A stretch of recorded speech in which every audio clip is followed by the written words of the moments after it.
агентии Bloomberg рӯйхати одамони сарватмандтарини дунёро дар соли 2020 нашр намуд. мувофиқи ин феҳрист, роҳбари ширкати Amazon Джефф Безос бо $182 миллиард сармояаш одами сарватмандтарини ҷаҳон дар соли 2020 мебошад.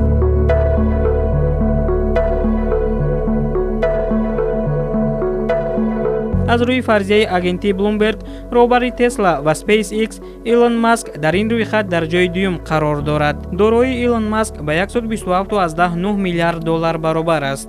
давоми 12 моҳи охир дороии Илон Маск тахминан $100 миллиард зиёд шудааст. тавре агентии Bloomberg қайд мекунад, дар ин муҳлат ягон нафар аз 500 одами сарватманди ҷаҳон, ки ба рӯйхат шомиланд, сармояи худро то чунин ҳад афзоиш надодаанд. ин дар ҳолест, ки моҳи январи ҳамин сол роҳбари ширкати Tesla ва SpaceX Илон Маск дар рӯйхати Bloomberg дар ҷойи 35-ум қарор дошт. рӯзи 24 ноябр арзиши қоғазҳои қиматноки ширкати Tesla то 3.5% боло рафтанд. ҳамин гуна сармояи ширкат аз $511 миллиард гузаштааст. муассиси иттиҳодияи Microsoft Билл Гейтс бо $127.7 миллиард дар рӯйхати одамони сарватмандтарини ҷаҳон ҷойи сеюмро касб намудааст.